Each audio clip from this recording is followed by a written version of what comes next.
Se eu trouxer patrão e empregado, faço de salário, discutir questões salariais, possivelmente não vai ter um consenso. E se eu colocar mais pessoas no jogo, isso piora um pouco mais. O lance é que a questão salarial ela é muito mais complexa do que o pessoal fala por aí, ou entende que é só sair aumentando o salário, ou criar um plano de cargos e salários qualquer para a empresa. Cara, tem muito mais variáveis envolvidas e eu quero discutir isso aqui nesse vídeo com você hoje. O primeiro ponto que eu quero falar é que existe uma espécie de quase uma cisma que, na verdade, o grande problema salarial é pagar menos. Cara, na verdade, não. Pode ser ou pagar menos ou pagar demais. Os dois são problemas salariais e de em ambas as vertentes, tá? Tanto pela via do empregado quanto do empregador. Por quê? Do empregado, se ele ganha de menos ou de mais, isso gera um desequilíbrio para ele. Ele vai sentir isso e vai gerar um descompasso que vai levar ele a sair, geralmente, da empresa ou fazer alguma coisa que não funciona muito bem para ele dentro, tá? Não vai render bem, não vai funcionar bem. Para o empregador, obviamente, se eu pago pouco, eu tenho uma pessoa que tem de entregar menos ou gerar algum problema interno.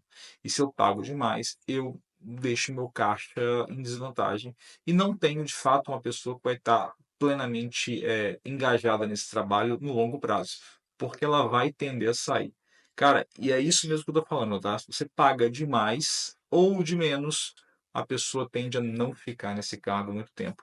Existe uma faixa ideal para cada pessoa, de acordo com aquela sensação que ela tem de entregar de si, de fato, para aquele cargo que ela está executando na sua empresa. Então, existem dois problemas claros, que é pagar demais ou pagar de menos, mas tem maneiras disso se expressar no cotidiano de uma empresa que leva a consequências. Eu vou colocar isso agora, que são, na verdade, direi eu, as maneiras, os motivos que levam, no fundo, as pessoas a pedirem demissão, a pedirem para sair de um cargo por uma questão salarial, ou de pagamento em excedente, ou de pagamento em quantidade menor do que o ideal. Primeiro ponto, falta de perspectiva. Cara, a pessoa às vezes entra na empresa já com uma perspectiva, beleza, estou entrando agora, estou ganhando pouco, mas eu vou galgar novos patamares, vou subir na empresa, vou subir no cargo, vou subir na companhia, eu vou ter mais oportunidades. Isso não fica claro, tá? Ou porque a empresa não tem de fato um plano de cargos e salários que vai ser implementado ao longo da evolução das pessoas dentro da empresa, ou porque não teve um negócio simples que é uma conversa, bicho. Uma troca de ideia, um alinhamento inicial para assim, cara, ó, a ideia que é essa, a gente não está pensando em aumentar salário por 3 anos, cara, joga real. Mas existe a possibilidade de ter um bônus aqui, o assado. Mas assim, a clareza na perspectiva gera uma diminuição na perda das pessoas por falta de perspectiva, óbvio. Tá? Então, um fator inicial às vezes é esse, uma falta de alinhamento claro do que vai ser feito. Isso leva ao ponto 2, porque a falta de perspectivas geralmente está relacionada com expectativas não alinhadas, como eu já coloquei. Você alinhar o que a pessoa espera. E também não só falar, assim, vou te falar aqui o que vai ser. Não, cara, você está entrando agora, é legal falar até antes da pessoa entrar, por favor, tá? A gente tem um cargo aqui, você é uma pessoa que nos interessou, quais são suas expectativas aqui na empresa para os próximos anos? E a pessoa vai falar, eu quero entrar agora, meu sonho é chegar num cargo X assim, assim, o assado, você pode falar com ela, alinhar, ou a partir dessa conversa, desenhar ali um plano para essa pessoa de metas que ela pode cumprir para chegar no ponto que ela precisa. Então, a falta dessa conversa inicial gera um desengajamento e, obviamente, pedido de demissão. E você perde, na verdade, talentos, porque a pessoa está treinada já está executando, às vezes, uma coisa bem na sua empresa, e por não ter sido bem alinhada no início, ela sai, você tem que procurar alguém no mercado, e é esse movimento que custa. O terceiro ponto é um ponto que ele age meio que por um efeito comunidade, que é o descompasso com o mercado. Então, você está pagando um salário que não está compatível com o mercado para aquele cargo, naquela dada área que você atua com a sua empresa. E isso gera um problema, obviamente, porque se eu tenho um descompasso no mercado, a pessoa vai no mercado e fala, cara, ali estão pagando mais do que aqui. E eu faço exatamente a mesma coisa. Então, o que eu estou fazendo aqui? O que eu estou fazendo aqui? Trabalhando muito, ganhando pouco. Se lá eu posso trabalhar a mesma quantidade ou até menos, se bobear, e ganhar um pouco mais. e aí sai, ela escolhe trocar, tá? E aí vai gerar um movimento natural e geralmente quando isso acontece, você começa a ver que as pessoas estão saindo da sua empresa para outros concorrentes em grande quantidade, das duas uma, ou o salário está muito mal alinhado, ou a tarefa está mal desenhada a ponto dela querer ganhar até menos em outro lugar do que ficar ganhando aqui e se matando de trabalhar. Porque a tarefa mal desenhada é um gargalo forte, tá? A pessoa não consegue aguentar muito tempo. O quarto ponto, que é motivo de demissão, geralmente, pedido de demissão, é um ponto mais controverso, que as pessoas geralmente não concordam quando eu falo, mas eu tenho que colocar porque eu já vi isso acontecer inúmeras vezes, tá? Pagar bônus demasiados para as pessoas. Se o bônus não está bem calculado, ele extrapola demais o salário da pessoa, isso gera um incômodo. Tá? O incômodo, justamente, você pode.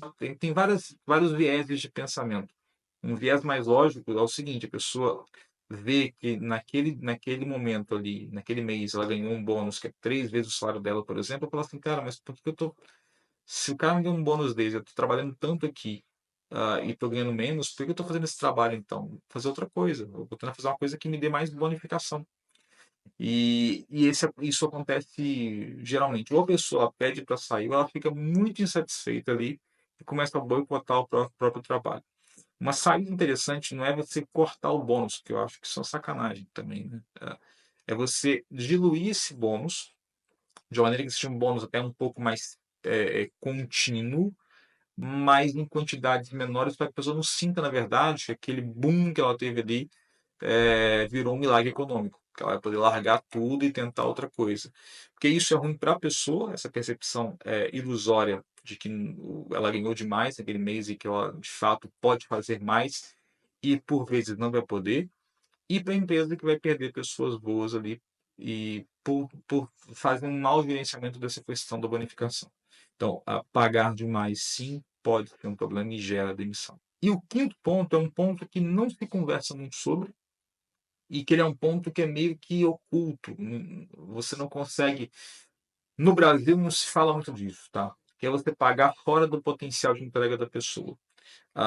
O Jax, ele criou o Elliot Jax, com quem eu trabalho em minha consultoria, basicamente, ele criou uma escala de pagamentos ou de sensação de justiça ou de equilíbrio em relação ao que você faz, de acordo com a complexidade da tarefa e, obviamente, a complexidade do que a pessoa tem de execução em termos cognitivos. Então, se você paga muito acima do que essa pessoa exerce em termos de complexidade, ou muito abaixo, isso gera um desequilíbrio. E este desequilíbrio geralmente desemboca num pedido de demissão. Tá? Já vi pessoas que foram promovidas, começaram a ganhar demais e não tinham como fazer, como atuar naquele cargo, que pediram para sair. Falaram, cara, eu não consigo ficar aqui. Não dá. Estava ganhando mais, muito mais, e ficou pesado. E também o contrário, óbvio. O contrário é mais fácil de enxergar. A pessoa faz demais e ganha muito pouco e ela não consegue segurar porque ela vê que tem um desequilíbrio naquele pagamento. Então, esse é o quinto fator, que é um fator um pouco mais oculto, que você tem que avaliar tanto as tarefas quanto a pessoa para de fato encontrar. E aí você se pergunta assim, beleza, então tem esses 5 problemas, né, esses cinco causas principais, que tem a ver com ajustes salariais não tão bons, e qual que é a solução para isso, né? Eu diria que tem 3 soluções que são soluções que você deve considerar. A primeira tem a ver com ajustar o salário por nível, tanto por nível de complexidade da tarefa que é feita, quanto por nível de cognição da pessoa que faz essa tarefa. Isso é uma coisa que é um trabalho pontual, que é feito uma vez só, que te dá um mapa de toda a sua equipe, de todas as tarefas que elas fazem e de como ela vai crescer em complexidade com o tempo, e permite que você crie até planos de salário e planos de cargos que estão linkados ao crescimento da complexidade cognitiva da pessoa. Isso tende a funcionar muito bem, principalmente para montar esse funil de evolução da pessoa, né? Ou funil de cargo que as pessoas vai ter dentro da empresa. A segunda solução é, geralmente, você aumentar os salários somente como último recurso para você fazer segurar um talento, por exemplo, tá? Quando eu falo isso em que sentido, tá? Só para ser bem claro.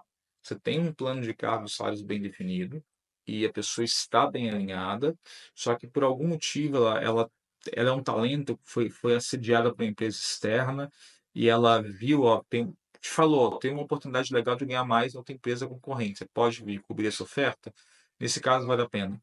Mas se você faz essas coberturas de oferta ou aumenta sem um padrão claro, isso gera um problema para a sua própria empresa e para as pessoas que estão ali dentro. Vai virar um ciclo de pedido de aumento que você não vai dar conta de fazer acontecer. E o terceiro ponto tem a ver com o primeiro, que eu comentei agora, com a primeira solução, que é você, baseado na complexidade das pessoas, criar de fato um plano de longo prazo de cargos e salários. Que a pessoa consiga, de fato, a partir daí, ter uma noção clara. E aí você já ataca aquelas questões que eu comentei no início do vídeo, né? Você já consegue atacar possíveis desalinhos de comunicação, falhas nas perspectivas que a pessoa tem naquele cargo, e aí você consegue manter a pessoa na empresa mais tempo, deixando ela, óbvio que tem vantagem de manter a pessoa muito tempo na empresa, né? Você deixa ela mais aculturada, mais dentro da experiência que a empresa proporciona, os valores dela tendem a ficar mais coerentes com os valores da empresa e todo mundo ganha nessa história. Então, essa questão salarial é importante você ver que ela não é uma questão simplesmente de pagar mais, pagar menos. É uma questão de pagar justo. Você paga no nível certo para as pessoas que fazem as tarefas na sua empresa, essas pessoas tendem a ficar muito mais tempo com você e muito mais tempo entregues de fato a fazer aquilo que elas fazem bem. Gostou desse conteúdo? Se inscreve no canal que eu estou começando a gerar mais conteúdos aqui agora para você, conteúdos mais densos, mais focados, e a gente vai expandir isso, tá? E se quer saber um pouco mais do trabalho que eu faço, pode me chamar, tem aqui o Instagram, me chama no direct por lá, a gente troca uma ideia, marca uma conversa, e eu te explico como que eu posso fazer isso aqui na sua empresa a partir de agora.